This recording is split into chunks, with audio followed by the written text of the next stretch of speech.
Lepo pozdravljeni, spoštovani gledalci, cenjene gledalke. Ob koncu leta se bomo ozrli nazaj in se spomnili najpomembnejših dogodkov, ki so se iz meseca v mesec zvrstili v Posavju. Pregled letnega dogajanja bomo začeli s prvim polletjem. Januarja so znova odprli most čez Krko na Brodu pri Podbočju, ki je bil zaprt dobre 4 mesece. Po skoraj 5 mesecih je most na Brodu pri Podbočju znova odprt. S tem se je domačinom skrajšala pot po vsakdanjih opravkih. Do sedaj so se namreč morali voziti mimo Kostanjevice na Krki ali Cerkelj ob Krki. To je bila ena najlepših novic v začetku leta, kar se je lahko zdaj zgodilo za naš kraj. Obnovitvena dela so stekla v decembru in so trajala le nekaj dni. Zdaj na mostu je bila zamenjena povozna površina z ograjami, povozna površina je bila zamenjena, ograja je bila obnovljena, pa odsad so bile te prečne povezave, v bistvu nosilna konstrukcija postala ista, se vidi na samem mostu. Most je pravzaprav zdaj nekoliko boljši, predvsem za pešce, kot je bil prej. Seveda pa se je nosilnost zmanjšala, ne glede na to, da je bila obnovljena tudi konstrukcija v nekem delu, vendar je sedaj dovoljen promet 3,5 tone, most pa je odprt za promet. Gre sicer za začasno rešitev, poudarja Barbič. Dolgoročno si bodo prizadevali za izgradnjo novega mostu. Zdaj je treba vse sile upreti v to, da se pripravi projektna dokumentacija za nov most in da pridemo čim prej do novega, ker še zmeraj problemi določeni obstajajo in bo treba nekako te probleme reševati na drugačen način. Moram se zahvaliti strokovnemu odboru, ki je veliko energije vložil v to, da je prišlo prav do odprtja mosta in pa tudi zdaj v nadaljevanju v ta strokovni odbor sodeloval z direkcijo pri pripravi projektne dokumentacije in upam, da bo tudi direkcija upoštevala te napore samih krajanov. In za kakšen most si bodo krajani prizadevali? Predvsem je na to, da bo most prevozen oziroma imel nosilnosti 40 ton, da bo hodnik za pešce in pa za kolesarje. Tako da ne bomo imeli spet most samo za 10 let, pa 20 let, pa da se stalno to zapiralo, pa da bomo imeli dolgotrajna rešitev. V Krškem se je pričelo Bohoričevo leto. Gre za celoletni projekt obeležitve 500. obletnice rojstva prvega slovničarja slovenskega jezika in protestantskega šolnika Adama Bohoriča. Na otvoritvenem dogodku, ki so ga pripravili v Kulturnem domu Krško, so predstavili tudi posebno spominsko znamko.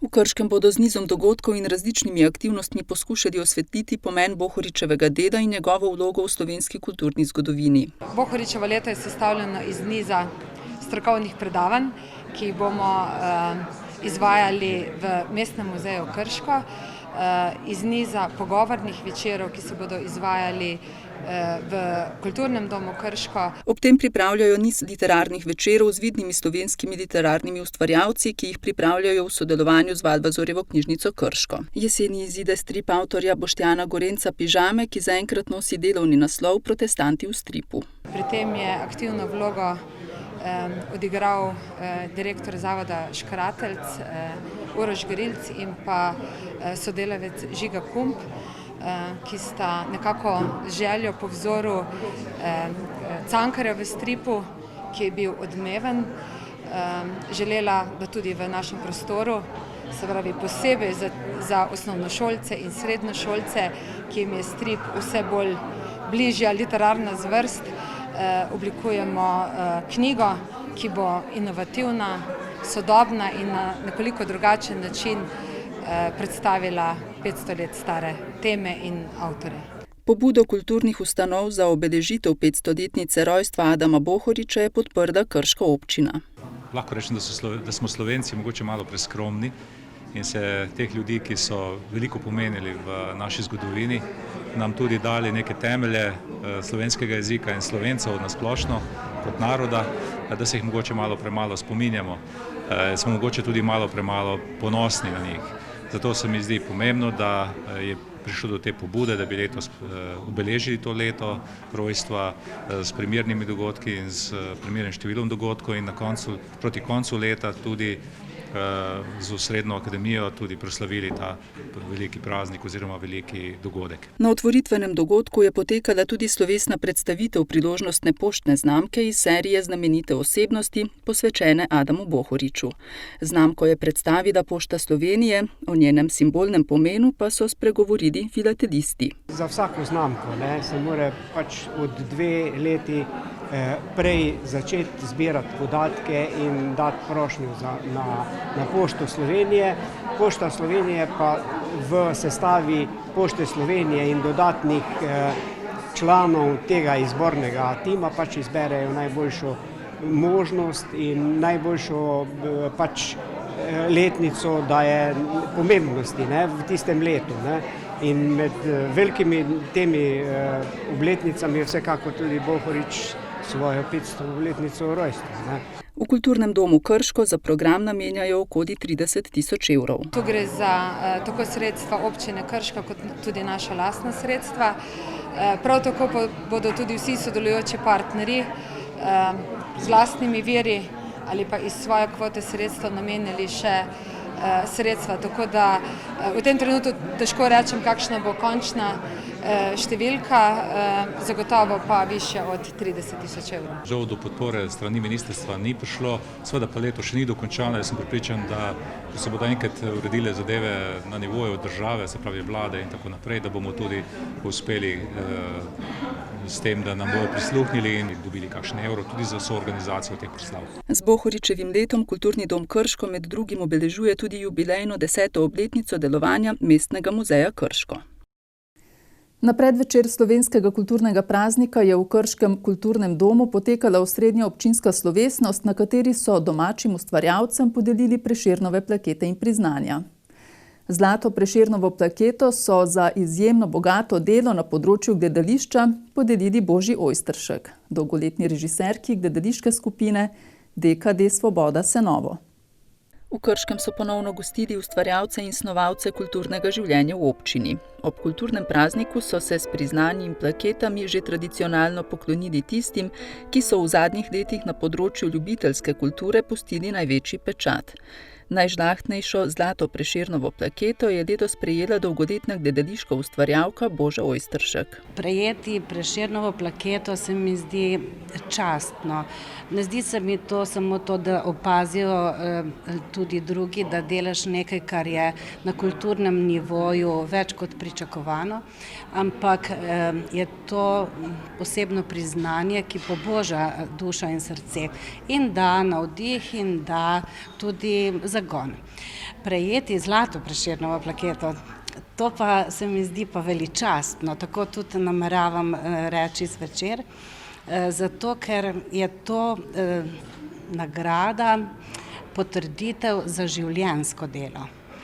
Gledališka skupina DKD Svoboda Senovo čez 3 leta praznuje 100-letnico delovanja in v društvu že tečejo priprave na obeležitev okroglega jubileja. Poleg zlate so podelili še 3 srebrne in 8 bronastih Prešernovih plaket ter 2 priznanji. Med prejemnike bronastih Prešernovih plaket se je zapisala tudi pevka Anja Žabkar. V bistvu ta nagrada mi pomeni potrditev, da delam v pravo smer in da sem se v bistvu prav odločila, ko sem se odločila za glasbeno pot. Žabkarjevo čaka pestro leto, saj je na področju koncertiranja precej dejavna. Prav tako pa delujem že dobrih 10 let v pevskem društvu Naša pesem, s katerim prirejamo več koncertov letno in tudi zdaj marca, ravno nas čaka tudi pomladni koncert z naslovom Vrača se pomlad. Slavnostni govornik na prireditvi je bil prejemnik zlatega znaka Javnega sklada za kulturne dejavnosti in večkratni nagrajenec Linhartovih srečanj Rok Sanda. Kot je poudaril, je kultura jedro skupnosti, jedro naroda. Veliko je mogel slovenski narod dati čez, da je danes tukaj, kjer je, da se lahko izražamo v lastnem jeziku. In to se imamo največ za zahvaliti pravzaprav boju na kulturnem področju. Zahvaliti se imamo v slovenski pesmi, slovenski književnosti, slovenski umetnosti nasploh. Poudaril je tudi nujnost povezovanja. Samo ko smo enotni, samo ko si pomagamo, samo takrat lahko doživimo rast, tako osebno kot družbeno. Ne smemo pozabiti na kulturo, ona nas je rodila. Ampak ne moremo pa zrast, če tekmujemo med sabo, če se stalno samo primerjamo z drugimi ustvarjalci, ali smo na boljšem ali na slabšem. Nagrade niso zato, da tekmujemo, nagrade so zato, da se zahvalimo za delo. Predsednik Zveze kulturnih društev Krško meni, da je kulturno življenje v občini na visoki ravni. Ob tem izpostavi nekaj sredin, kjer je ljubiteljska kultura najbolj zastopana. Imamo od likovnikov, fotografov, predvsem so pa močnejša društva, ki delujejo na odru, to so gledališka društva in pa tudi pevska društva. Ne smemo pa pozabiti tudi, da simfonični orkester in ostale orkestrske skupine so tudi naši člani. Brezovšek ob tem dodaja, da se v kulturnih društvih v zadnjem obdobju vse bolj soočajo s pomanjkanjem mlajših članov. Mladi člani so predvsem vezani, če starši, se pravi oče ali mati, delujejo v posameznem kulturnem društvu. Mladih, ki bi se pa sami odločali, je pa zelo, zelo malo in to bo predstavljalo kar velik izziv za kulturna društva, ne samo danes, ampak tudi v prihodnjih letih. V kulturnih društvih, ki delujejo v občini Krško, so s pogoji za delovanje načeloma zadovoljni. Občina za kulturo letno namenja okoli 2,5 milijona evrov brez investicij. Seveda treba tukaj reči, da imamo dve večji inštituciji, ki sta pravzaprav največja porabnika teh javnih sredstev. Gre za kulturni dom in pa seveda našo knjižnico. Če pa govorimo o ljubiteljski kulturi, je tu letna dotacija za delovanje ljubiteljskih društev kulturnih približno 105 tisoč evrov. Seveda pomagamo tudi z urejanjem in usposabljanjem prostorov, oddajo prostorov brez nekih posebnih najemnin in podobno. Tako da, če bi se šteli še to, je seveda teh sredstev bistveno več. Jaz mislim, da vsaj 2,5-krat več. V Sevnici so podpisali pogodbo za ureditev struge potoka Sevnična v skupni dolžini 1200 metrov. Vrednost naložbe znaša 1,7 milijona evrov, investitor je Direkcija Republike Slovenije za vode. Hudourniški značaj potoka Sevnična je z razlivanjem v preteklosti povzročal težave tamkajšnjim prebivalcem. Postopki za ureditev struge potoka, ki bodo zmanjšali verjetnost za poplavljanje na tem območju, so stekli s podpisom pogodbe. Gre za 1,7 milijona evrov vreden projekt, ki obsega ureditev Sevnične, s katero bomo zagotovili varnost prebivalcem urbanega dela Sevnice in Šmarja. Sama dela obsegajo poglobitev dna struge, razširitev dna in pa obnovo in nadvišanje obrežnih zidov. Skupna dolžina vseh ureditev znaša 1200 metrov. V težavi gre kar za zahteven projekt, vendar imamo bogate izkušnje, ker smo sodelovali že v vseh fazah elektrarne, se pravi smo bili že v Boštanju, se pravi vode nam niso tuje, brežine, struge nam niso tuje, tako da tukaj smo doma. Ne bojim se tega projekta, je pa zahtevna zadeva, ker delamo med prebivalci ljudmi v neposrednji bližini njihovih objektov, vrtov in verjamem, da so to take zadeve, ki bolijo, če se bo kaj zgodilo, kar ne bo pričakovano, ampak poudarjam, s predhodnimi dogovori, s trudom, s prijaznostjo dosežeš korak naprej in jaz upam in verjamem, da bomo z lahkoto speljali tale projekt. Župan občine Sevnica je izpostavil, da so si za ureditev struge potoka prizadevali zadnjih 10 let, saj je bila ureditev struge in s tem večja poplavna varnost na tem območju zamišljena kot vzporedni projekt urejanja brežin Save ob izgradnji hidroelektrarn. Sevnična je zelo hudourniški potok in v letu 2005 je izredno velika škoda nastala zaradi poplavljanja Sevnične in interes, potreba, nuja je, da se uredi poplavna varnost, zmanjša ta poplavna ogroženost, zato je tudi občina pristopila k pripravi te projektne dokumentacije, zato da smo pospešili realizacijo tega projekta ureditev poplavne varnosti Sevnične v Šmarju. V nadaljevanju bo treba urediti Sevnično še gorvodno, dodaja sevniški župan. Tam je poplavna ogroženost nekoliko manjša pa vendar kljub temu ravno tako potrebna. Zelo potreben pa je urediti projektno tudi Vranski potok v Lončarjevem dolu, kajti gre tudi tam za zelo zahtevno območje, kjer Vranski potok poplavlja. Verjamem pa, da bo Direkcija za vode izvrševala tudi več vzdrževalnih del na vodotokih, ki ravno tako izboljšujejo poplavno varnost v posameznih krajih, na posameznih delih vodotokov v Sevnici, ki jih je izredno veliko. To je zdaj tista prva, najnujnejša faza, sama sevnična, potem naprej ima še kar precejšen odsek, ki je sicer manj problematičen. En del druge faze je že zajet v podpisanem sporazumu z občino, tako da tukaj je odvisno zdaj od priprave projektne dokumentacije. Za nadaljne projekte v sami občini Sevnica se pa še dogovarjamo z občino in usklajujemo terminske plane. Dela na terenu za ureditev struge potoka Sevnična se bodo predvidoma začela izvajati prihodnji mesec in bodo trajala do oktobra 2021.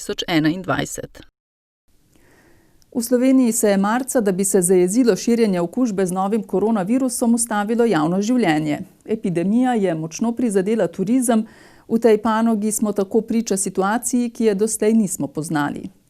Spomladi so bila odpovedana potovanja. Znamenitosti, hoteli in restauracije so zaprle svoja vrata, odpovedani so bili vsi dogodki, druženja na prostem in v prostorih. Poglejmo podrobneje, kako je bilo v Posavju. Epidemija novega koronavirusa je najprej udarila po turistični panogi. Predvsem pa je virus v turizem prinesel negotovost, tudi kar se tiče njegovega trajanja in vpliva. Kajti vse od začetka krize so odpovedani vsi dogodki, druženja na prostem in v prostorih, zaprte so restauracije, gostilne in drugi turistični dogodki. Odpadli bodo tudi dogodki v organizaciji Centra za podjetništvo in turizem Krško. Žal je bil odpovedan velikonočni sejem na tržnici, številne delavnice za izobraževanje, predvsem na področju priprave ribjih jedi. Festival piva, verjetno tudi junijski dogodki, kot je poletni piknik v parku, ribiški dan, ki bo verjetno prestavljen na drug termin. Ravno tako je bilo nemogoče izvesti spomladanski del posavskega festivala pohodništva, ki je bil v preteklih letih zelo dobro obiskan. Beležili smo tudi goste iz drugih slovenskih krajev, pa tudi iz tujine. Korona kar precej vpliva, oziroma celotno dogajanje z epidemijo precej vpliva na turizem v občini Brežice, zato ker smo na 3. oziroma 4. mestu po turističnem prihodu. Najverjetneje vpliva kar na Terme Čatež, ki beležijo največje število tujih turistov, pa tudi Terme Paradizo in vse ostale ponudnike, ki se v naši občini nahajajo. Dejansko jih je ogromno, oziroma imamo ogromno tudi nastanitvenih kapacitet, tako da dejansko vpliva in vplivala bo tudi kasneje, ko občina Brežice ne bo prijela toliko sredstev z strani turistične takse. To bo posledično vplivalo na delovanje turizma v občini, dodaja Gerjevičeva, in tudi Zavoda za podjetništvo, turizem in mladino Brežice, ki se iz tega vira tudi financira. Budno spremljamo vso dogajanje na državnem nivoju, pa tudi širše po Evropi, kako se dogaja oziroma kako je z napovedmi. Nekaj smo jih že odpovedali samih sodelovanj z glasbeniki, predvsem v smislu sodelovanja na festivalu Brežice Moje mesto, mestni promenadi in tudi otroškem pevskem festivalu, ki smo ga ponavadi organizirali avgusta.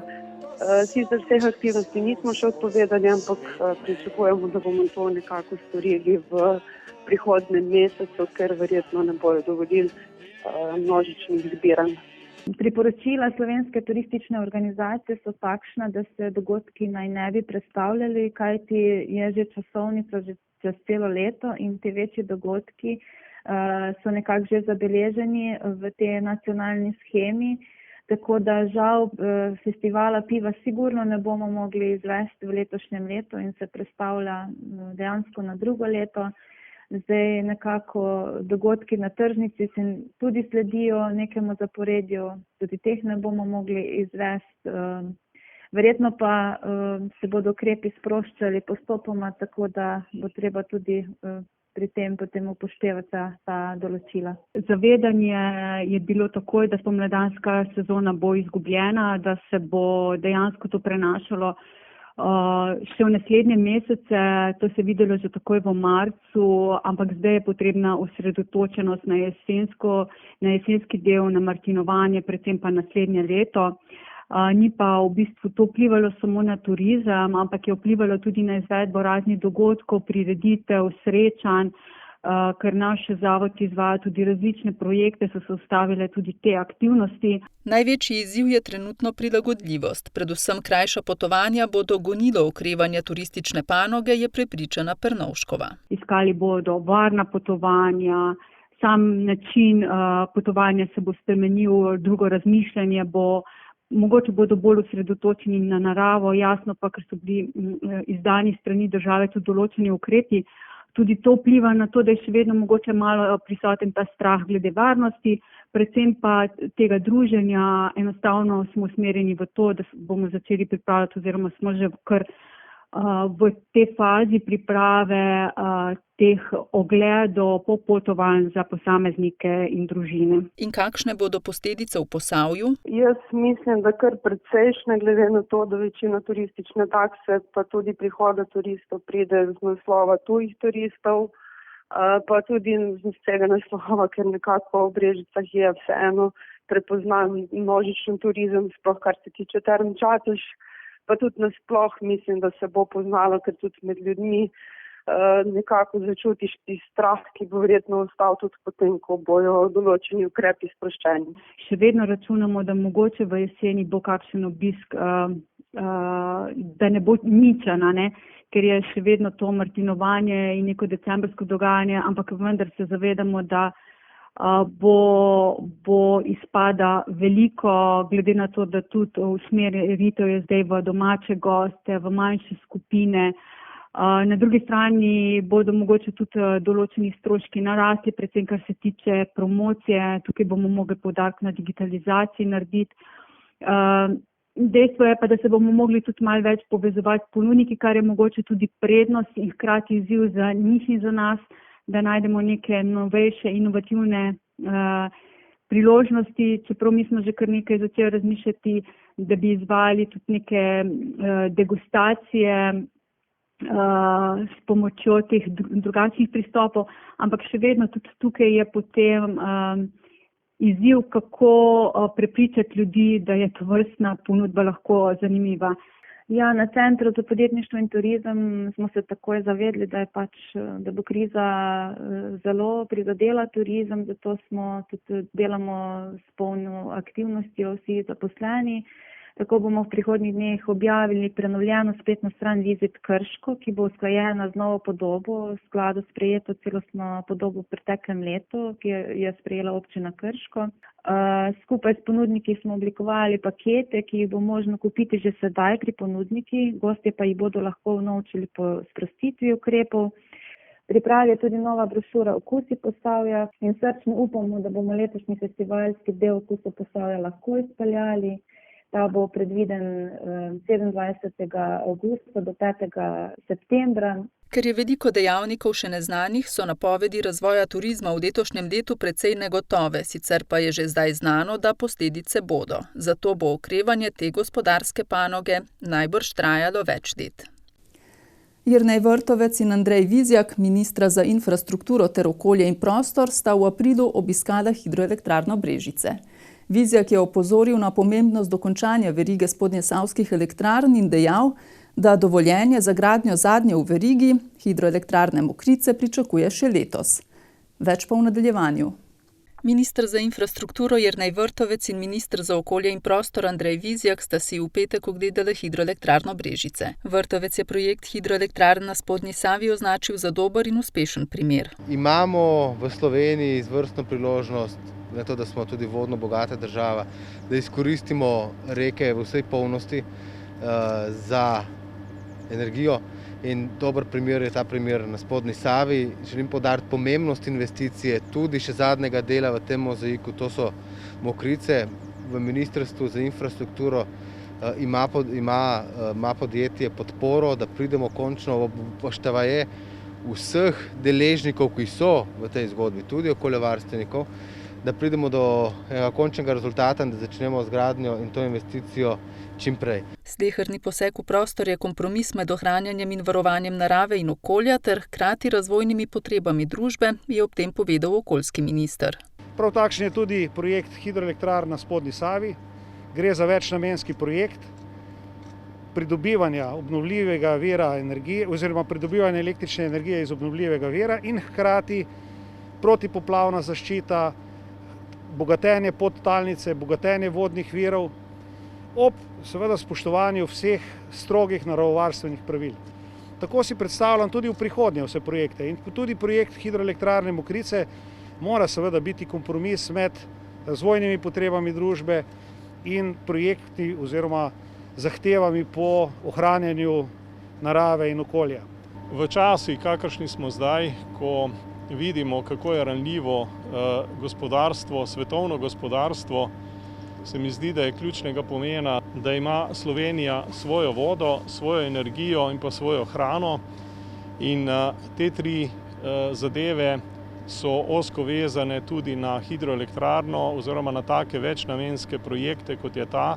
In ravno taki projekti potem omogočajo tako lastno energijo, proizvodnjo lastne energije, proizvodnjo lastne hrane in pa seveda tudi ohranjanje vode na celotnem področju Slovenije. Barbič je ob tem dejal, da zaradi projekta hidroelektrarne Mokrice, ki že 5 let stoji, vsako leto nastane za slabih 8 milijonov evrov poslovne škode. Vizjak ob tem še dodaja. Seveda ne smemo pa dovoliti, da lahko brez utemeljenih razlogov blokira slehernik tak projekt, kot smo pričali v primeru hidroelektrarne Mokrice, ko se brez resnih vsebinskih razlogov že 5 let vrtimo v krogi pridobivanja okoljevarstvenega soglasja za ta objekt. Torej, zato smo na Ministrstvu za okolje in prostor tudi pripravili en krajši paket zakonskih rešitev v interventnem zakonu številka 1 za učinkovitejšo gradnjo, s katero želimo, da se gradnja osredotoči na vsebinske rešitve tega kompromisa med razvojem in ohranjanjem narave oziroma varovanjem narave in da seveda doseže tak projekt tudi v razumnem času svoj epilog oziroma gradnjo.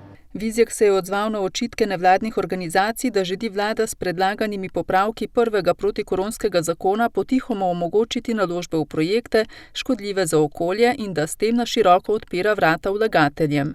Poglejte, veliko okoljevarstvenih organizacij izpolnjuje pogoje, ki smo jih zdaj postavili za vstop v postopke. Jaz si zelo težko predstavljam, da lahko društvo, ki združuje manj ljudi, kot je nas danes tu, ali recimo postavili smo številko 50, da lahko zastopa interese slovenske javnosti in da lahko zastopa tako imenovani javni interes. Nič koliko primerov v Republiki Sloveniji je, ko se ta, bi rekel, pravica posameznikov, skupin, ozkih skupin ljudi zlorablja. Spomnimo se ta zadnjega primera, to je primer tretje razvojne osi Gabrke, kjer malo številno društvo blokira začetek gradnje prepotrebne cestne infrastrukture Korošcev. Podobno je bilo pri gradnji tovarne Magna, ki danes stoji. Ob tem je še povedal, da okoljevarstveno in nato še gradbeno dovoljenje za hidroelektrarno Mokrice pričakuje še letos.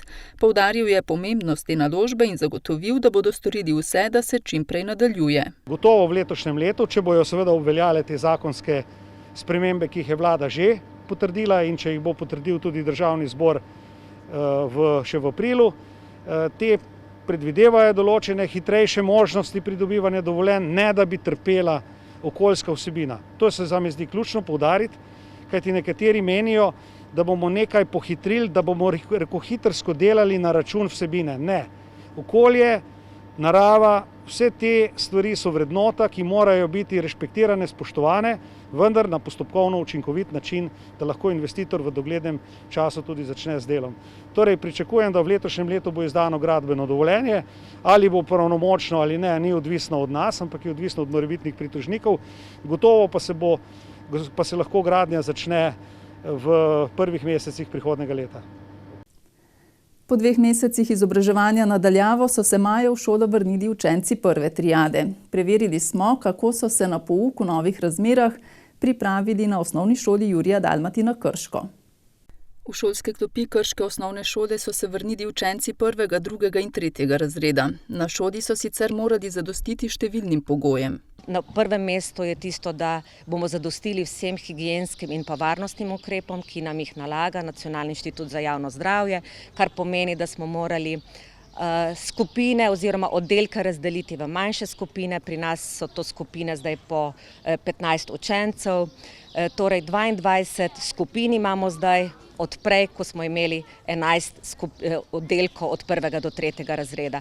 Kar pomeni zajeten zalogaj tudi za učitelje, ki so zdaj dodatno obremenjeni. Na šoli imamo hkrati še vedno organizirano jutranje varstvo za tiste starše in otroke, ki drugače prihajajo predčasno v šolo, in pa tudi podaljšano bivanje, zagotovljeno imamo tudi vso prehrano. Tako da je včeraj vstopilo v šolo približno 270 otrok. Naredili smo različne varnostne ukrepe. Pomeni, da smo v zunanjosti šole naredili varnostne razdalje, kot talne označbe, da se otroci gibajo v neki določeni varnostni medosebni razdalji. Enako smo to naredili v določenih prostorih v šoli. Po šoli smo izobesili zopet vse letake v smislu higiene. Z učenci smo včeraj še enkrat obnovili, kako se pravilno umivajo roke, kako skrbimo za higieno kašlja, kako skrbimo za druge stvari.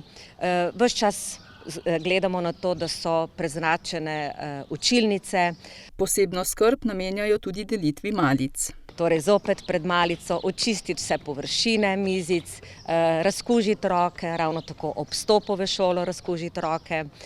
Potem učitelji kot odrasle osebe delijo malico. Učitelji in vsi tisti, ki smo stari nad 12 let, moramo v šoli nositi maske, in ko pridajo devetošolci naslednji teden, ravno tako bojo za njih so priporočljive maske, vendar samo na hodniku, v sami učilnici pa mask ne bodo potrebovali. Učenci so se sicer razveselili pouka v šoli, prav tako srečanja s sošolci. Ful dober, zabavam se in rada se učim. Moramo upoštevati pravila in moramo se držati in stran moramo biti. Ne smemo biti čisto skupaj, ker se lahko okužimo. Pa tisti, ki so okuženi, morajo biti doma. Raje se učimo v šoli kot pa doma. Doma je bilo pa tudi lepo, kar. Doma sem delal za šolo, sem vse naredil, pa veliko sem bil zunaj. Organizacija pouka je zelo zahtevna in velik izziv, poudarja Gerjevičeva. Ko se pripravljamo na novo šolsko leto, ponavadi trajajo priprave 3 tedne, 1 mesec, tole smo pa morali narediti v nekaj dneh. Kar velik zalogaj za šolo, ki je velika. Verjamem pa, da tudi tiste šole, ki imajo manj učencev, so imele tukaj težave, in prostorske in kadrovske. Na osnovni šoli Jurija Dalmatina imajo sicer prostora dovolj, a ko se z naslednjim tednom vrnejo še devetošolci in učenci z učnimi težavami, bodo, kot pravi ravnateljica, s tem tudi vse učilnice povsem zapolnjene. Občinski praznik občine Krško so v letošnjem letu obeležili z nekoliko okrnjeno osrednjo slovesnostjo, slavnostno sejo, na kateri so s podelitvijo priznanj in znakov počastili zaslužne občane. Na slavnostni seji občinskega sveta občine Krško v počastitev praznika občine Krško, ki je letos potekala na gradu Reichenburg, je župan Miran Stanko podelil letošnje nagrade in priznanja za ustvarjalno delo, posebne uspehe in pomemben prispevek k razvoju lokalne skupnosti. Znak občine Krško so prejeli Senovčan Jože Požun mlajši za vsestransko sodelovanje in prispevek k razvoju domačega kraja, družba Autoline za uspešen razvoj servisnih dejavnosti in turistično društvo Senovo za ohranjanje turističnega razvoja in dediščine na Senovem. Pravijo, da medalja pa metek nikoli ne zadene v prava prsa. Kajti zagotovo je v občini Krško še kdo, ki je bolj zaslužen za priznanje, tako visoko priznanje, kot sem ga jaz dobil. Pa vendarle sem hvaležen tako predlagatelju kot občinskim svetnicam in svetnikom, da so moje delo prepoznali in da je v taki obliki, kot je, zadostuje oziroma da ga cenijo, da lahko na osnovi tega dobim priznanje z znakom občine Krško. Ja, delovanje vsakega društva je odvisno od števila aktivnih članov. Lahko rečem, da imamo na Senovem kar lepo število aktivnih članov, preko 25 prostovoljcev, ki upravijo letno tam okoli 1200 do 1000 ur prostovoljnega dela. In seveda, če je toliko dela vloženega, je normalno, da te nekdo opazi, predvsem pa tudi zaradi tega, ker resnično vlagamo veliko truda v lepši izgled kraja, Drakrat smo bili že tretji v Sloveniji v kategoriji manjših mest. Trudimo se za promocijo bohorskih slopov in pohodniških poti, prav tako kolesarskih poti. Nam pa zelo veliko pomeni tudi ohranjanje naše dediščine, to je zgodovina premogovnika in to mislim, da smo zelo uspešni in upamo, da bomo še nadaljevali lahko s takšnim delom. Ta nagrada nam ogromno pomeni. Smo izredno počaščeni, sploh sedaj, ko smo lansko leto praznovali svojo 55-letnico obstoja in delovanja, smo v letošnjem letu zaključili eno ogromno investicijo. Napravili smo objekt z 2600 kvadratnimi metri v Žadovinku, kamor smo preselili tehnične preglede in center rabljenih vozil. In to smo izjemno ponosni in hkrati zelo zadovoljni, da je to sovpadalo z občinskem prazniku, tako da resnično lahko zarežemo z veseljem torto dvakrat. Letošnja dobitnika priznanj občine Krško sta Društvo Družina in življenje ob 20-letnici uspešnega dela za gradnjo odnosov med zakonci in v družinah ter družba Kim za 30 let uspešnega gospodarskega razvoja v kovinsko-predelovalni industriji. Na slavnostni seji so se zahvalili tudi 19 jubilantom. Letošnje leto je pa zaradi korone, smo bili pravzaprav v dvomih investicijskih, kaj narediti s to prireditvijo, vendar je nekako nam šel čas na roke, tako da vsaj v nekem simboličnem smislu je lahko ta prireditev potekala. Bil je prisoten občinski svet z nekaj malega povabljenci in seveda z nagrajenci.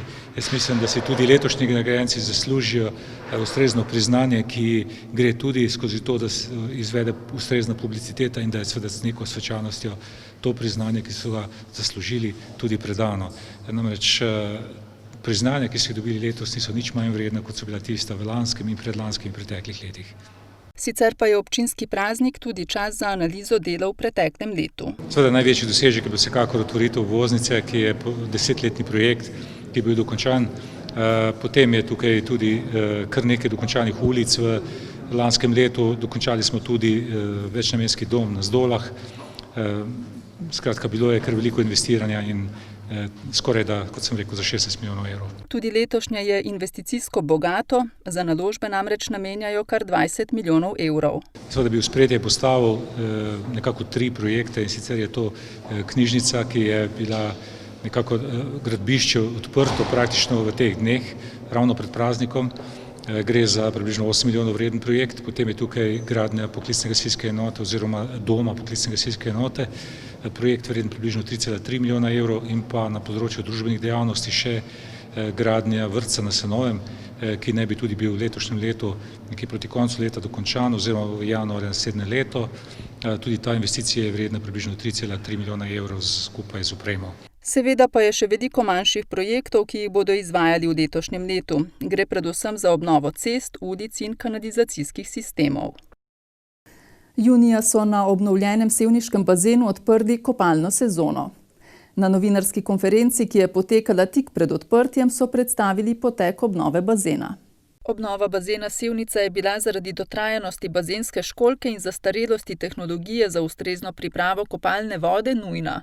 Obnova je potekala v 2 fazah v letih 2019 in 2020. Po 33 letih rabe je prišlo do res celovite prenove bazena, bazenske školjke v lanskem letu pred kopalno sezono.